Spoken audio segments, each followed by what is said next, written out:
I have a question. I've been bringing this up for a while. Is it time for college football to go to multi-year contracts? Yes. This is ridiculous. And everyone keeps telling you, well, these players are doing it for more money. Really? Give me the proof. Outside, there's probably 2% of guys that are going to get a lot of money for changing schools. But some of these names, I'm like, bro, you're a third or fourth year guy who might play or may not play. You're 2/3 of your way to your degree. Even if you make the NFL, you're not going to be one of these guys that plays 10 years. Just stick it out. And people always tell me, well, Steve, it's about the money. Coach, aren't you always telling me it's basically no one's getting that? There's probably 50 players that get most of the NIL money, right? Right? And the other thousands are getting scrapped. Or $350. Right. So, again, there are guys out there I'm looking at, I'm going, you gave this school 8 months of your life. That's it. And then if I'm a school like Missouri, they just had a defensive lineman go to the portal that was a 5-star, so he must have got something. If I'm that school, I'm thinking, oh, wait a minute. What did we give this? We gave this for 1 year? I believe if we're going to make this pro football, let's have a collective bargaining agreement. Let's have multi-year contracts that are binding. Payments have to be guaranteed. But there's also provisions where players have to stick around. You know what, Steve? It's funny you bring this up because we weren't even going to go this route, but I'm glad you did because there's a video of Colorado State head coach Jay Norvell was pretty much going off on the outside influences that go along with the transfer portal. Bailey, I think we got it. Let's go ahead and show it real quick. And these independent agents call these schools up that they know have money. Yep. And they say, what if Kevin gets in the portal? How much would you pay him? Oh, I'll pay him $150,000, and they'll go to the next school. What if Kevin got in the portal? What would you pay him? Oh, I'd give him $175. And then another school might say, oh, I'll give him $200. So now this independent agent DMs Kevin and says, call me, I got some deals for you. And then they talk, and he goes, if you get in the portal, I can get you $200,000. Okay? And it's hard for a kid, when he hears that. And so these kids are not thinking about getting in the portal, but when they have these people call them and say, if you get in the portal, I'll give you $200,000. Here's an issue. That's a street agent. And this is why, Steve, you, Eric Weddle, and I discussed this yesterday on a group text. This is why the Kenny Dillinghams of the world need to be more of them at Arizona State, who said, you know what? You want to leave? Leave. Don't make it about winning. Make it about your money. We're going to make it about winning here in Tempe at Arizona State. If you want to be a part of it, be a part of it. We'll figure out the money, but I make sure you want to be here first. Then I'll figure out the money, which it should be. That's just how a job works. Yeah. That's how anything works. This is perfectly to that point. But I think this mindset also is impacted by the fact some of these young men have been told since childhood, you're going to the NFL. That's all they talk about. You're not going to be a doctor, a lawyer, an accountant, a fireman, a police. You're just going to make our goal, not yours. Our goal is the NFL. And then they go to 4 or 5 Pop Warner or Optimist clubs. They literally transfer Little League football. Okay, great mindset. Then they go to 3 high schools in 4 years. Okay, it's about the education, I guess not. Then here's the dangerous part. Once they get to college, it's 3 years and we're out.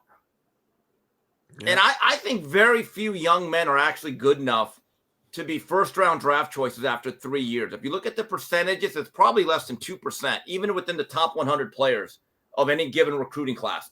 So if you are a guy that redshirts, you're already getting antsy. Then if you don't start by your second year as a redshirt freshman, people are in your ear. And I'm thinking to myself, what if that kid's happy there? What if this kid loves being on campus? He finds his future wife. He creates new friends, guys he can be in business for the next 30, 40 years, a real network of contacts and sources within the booster club, and he's planning routes. But some guy that says, no, but our NFL dream was 3 years. I'm thinking to myself, well, what about that kid's life? There used to be a recruiting philosophy that when a school would come in to a guy's living room and they'd say, young man, I just want you to know one thing. And people were sincere. You're not making a decision for the next 4 to 5 years of your life. You're making a decision for the next 40 to 50. And my view is certain kids are not really ready to play till maybe their 4th or 5th year. And then they get their degree, and whatever happens in their NFL career, which will be over by 27, 28, you still have to live a real world without football. We are ill preparing. Now, I don't want to hear it's about the money. Till you give me evidence that a large majority of these kids are actually getting real 6 figures, I'm going to be like, that's conjecture. We do not know that, because I believe that 95% of the NIL money probably goes to about 5% of the people that we know, the Travis Hunters, the Shedeur Sanders, and the Cam Wards. It's like boxing. Most of your money is probably made by about 20 fighters in the world. That's the truth. No, that's true, man. And I know I know firsthand the transition from being a college athlete to the real world, or even if, let's say, you do like make a practice squad or you hang around a league for maybe 1 or 2 years and then your career is done, that transition when football ends to the real world can be tough for a lot of kids. And to your point, Steve, when you hop around from school to school to school to school, it's hard to have those connections to even get help. I'll use my personal situation.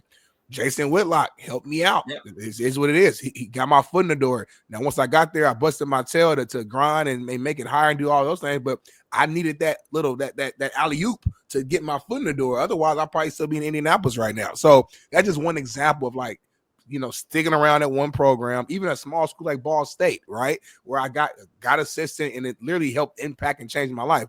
I do think there's just power in staying at one school, or even like, okay, if you transfer once because, let's say, head coaches left or something, I get that. That's been going on. But when you start being around 3, 4, 5, 6 times, that's when it's like, all right, man, like what are we doing? Here's the issue. The next thing here, real quick, is the issue, though. And this is why coaches need to start standing on business and start doing this in a higher clip, in my opinion, like Kenny Dillingham, maybe Whittingham in Utah, Weddle mentioned. Guys need to say, you know what, either here or get the hell out. Like, just got to start standing in your ground.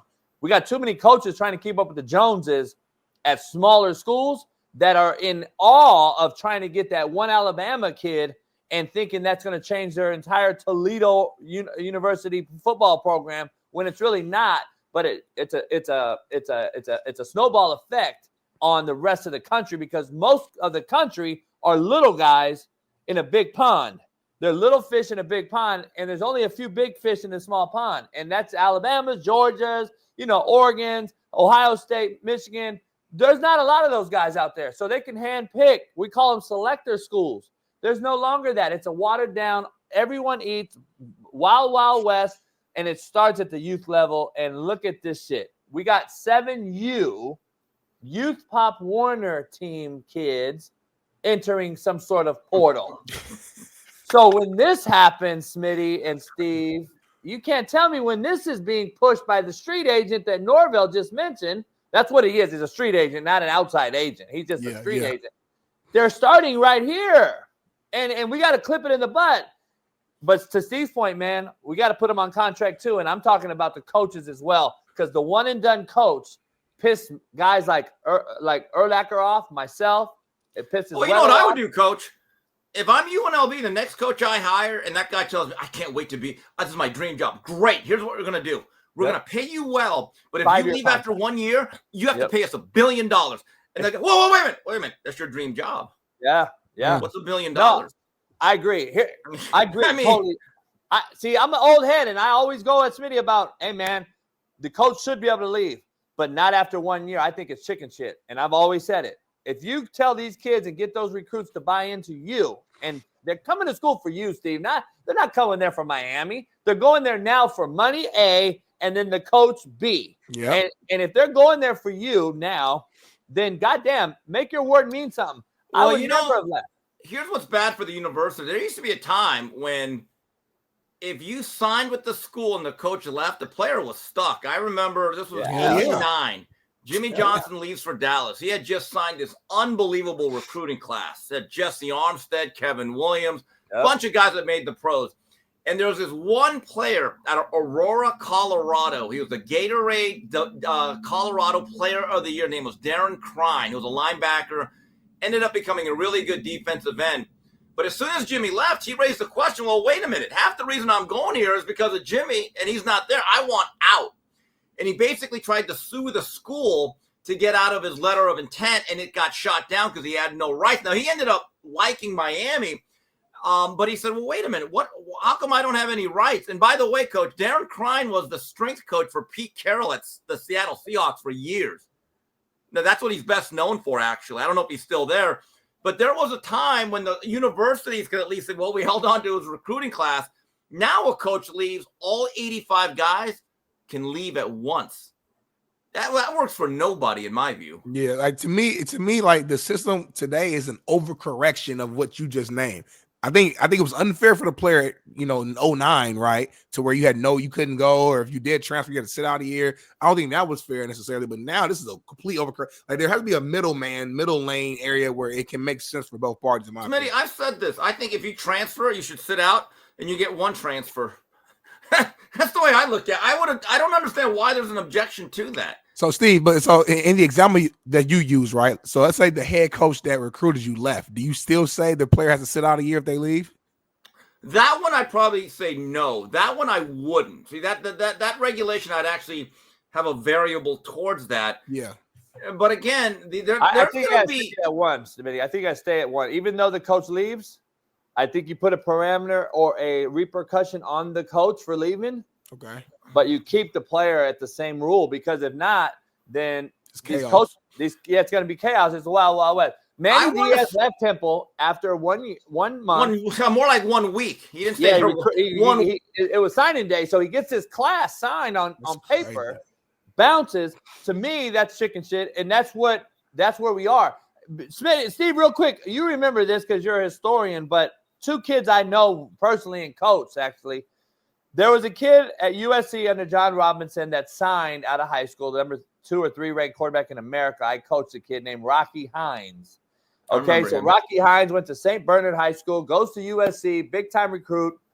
John Robinson leaves, the whole issue happened, and then goes to UNLV. Yeah. Jason Thomas was the Dominguez, first superstar. Dominguez high school kid. I've obviously been around my whole life, his whole family. He goes to UNLV with my good friend Nate Turner at the time, was my receiver in college. Goes there under John Robinson, and the current interim head coach at UNLV right now that replaced Barry Odom, a good friend of mine who just took the interim, was on that Robinson staff. John Robinson left, and that was the first NCAA appeal that was won for following your coach. That was Jason Thomas. Remember, they allowed it in 1999. Why now is it forgotten? See what I'm saying? Yeah, now it's frowned upon. Yeah, I remember the Jason Thomas thing. His dad was very upset when Paul Hackett had him returning punts in the game. And Jason Thomas's father said, well, wait a minute. There's no future quarterback that returns punts. We're out of here. Because Carson Palmer was obviously going to be the guy that ran that offense. But I'm going to tell you guys, college football is getting more difficult to follow. I see all this stuff on Twitter. I retweet some of it. I used to be into it a little bit more. Now it's just like, here's the thing that's ridiculous. Even after spring practice and that final scrimmage takes place, that's still not your team. Because a lot of these guys are going, okay, now I'm gone. I'm so like, wait a minute. So I've always told people, guys, up until like now June or July, I'll get back into it because I don't know who my team is. I'm not going to get emotionally invested into a bunch of guys that might be at another school. That's the reality. And I have a question for all these coaches, and I get it. There is a pressure to keep up with everybody. But if you are consistently having to plug a lot of holes, not just 1 or 2, and you have to bring in whole new position rooms of transfer portals, at what point are you thinking to myself, I need to evaluate better? It's a failure evaluation. I look at the Miami defensive back room, and I'm like, yeah, bring in 5 guys, and we got some recruits, and we're also going to hit the portal. Why? Because quite frankly, that room is terrible. You can't go on with that, Nick. It cost us a playoff spot. So it is what it is. There's nothing we can do to stop it. But I wish there were more guardrails